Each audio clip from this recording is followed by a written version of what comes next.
अस्सलाम वालेकुम दोस्तों, मक्का मुकरमा में ताज़ा तरीन कार्रवाइयों के बाद कई खानदान बच्चों औरतों समेत गिरफ्तार कर लिए गए हैं। और उन खानदान वालों के साथ इस वक्त सऊदी हुकूमत का रवैया कैसा है, उसकी कुछ वीडियोस सामने आई हैं। असल में ये वीडियोस उन्हीं लोगों की जानिब से सेंड की गई हैं जिनको गिरफ्तार करने के बाद यानी कैद करने के बाद जहां रखा गया है, तो वहां से ये वीडियोस सामने आई है। मुख्तलिफ तरह की राय आ रही है। कोई इसको जो है ना किसी नज़र से देख रहा है, किसी को इसमें जुल्म नज़र आ रहा है, किसी को इसमें रहम नज़र आ रहा है।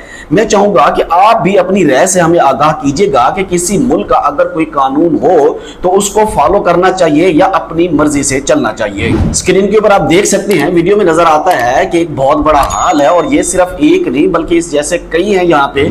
इनके अंदर खवातीन हैं, बच्चे मौजूद हैं और ये यहाँ पे बैठी इंतजार कर रही हैं। असल में इनका जो पेपर वर्क है या जितने भी रिक्वायरमेंट्स हैं डॉक्यूमेंटेशन की, वो पूरी की जाएगी और फिर फैसला किया जाएगा कि किसको कब भेजना है और इससे आगे जो है लाहे अमल जो है वो क्या होगा। यहाँ पे एक बात वाजे करता चलो कि ये तमाम वो लोग हैं जिन्होंने सिस्टम को वायलेट किया।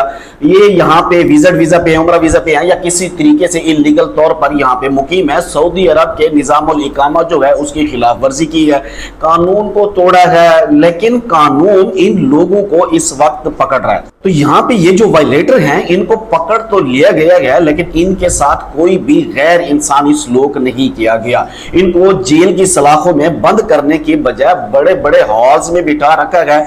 बच्चे इनके साथ हैं और इनको बैठने के लिए सोफे, कुर्सियां वगैरह, एक अच्छा एयर कंडीशन माहौल भी दिया गया है ताकि जिनके साथ बच्चे हैं उनका वक्त कुछ अच्छा गुजर सके। किसी भी मुल्क में जब आप कानून तोड़ते हैं ना तो कानून आपके साथ कोई रहमदिली नहीं दिखाता। वो कहते हैं कि जब ये हमारे जो कानून की रिस्पेक्ट नहीं करते तो हम इसकी रिस्पेक्ट क्यों करें। लेकिन यहाँ पे ऐसा सीन नहीं है। इन लोगों की जानिब से हालांकि कानून तोड़ा गया है, ये ओवरस्टे वाले हैं। ये मक्का में मुख्तलिफ जगहों पे यानी जो छोटे छोटे इलाके जो पुरानी आबादियां हैं वहां पे छुपे हुए थे, वहां पे कार्रवाइयां करके रैकी करके इनको गिरफ्तार किया गया और अब इनको डिपोर्ट किया जाएगा। लेकिन उस डिपोर्ट होने तक इनके साथ जितना मुमकिन हो सकता है हुकूमत ख्याल रख रही है। इनकी इज्जत, एहतराम, तौकीर में कोई भी वो फर्क नहीं आने दे रही। क्यों? क्योंकि ये सब खवातीन हैं, इनके साथ बच्चे हैं। अब इस वीडियो को देख के बहुत जगहों पे ये भी कहा जा रहा है कि सऊदी अरब में गैर इंसानी सलूक, बच्चों और खवातीन को गिरफ्तार कर लिया गया है। ये इंतहाई गैर इंसानी सलूक है। आप जरा बताइए कि दूसरे मुल्क जो हैं वायलेटर को इस तरह से फैसिलिटीज कर रहे हैं जैसे सऊदी अरब कर रहा है, और जाहिर बात है सऊदी अरब आखिरकार इनको डिपोर्ट करेगा क्योंकि इन्होंने कानून की खिलाफ वर्जी की है। इस सारे मुद्दे पे आपकी क्या राय है कमेंट बॉक्स में जरूर बताइएगा। दुआ करता हूँ अल्लाह तबारक व तआला तमाम परदेशियों को अपनी हिफ्ज़ व अमान में रखे। मुझे दीजिए इजाजत, अल्लाह हाफिज।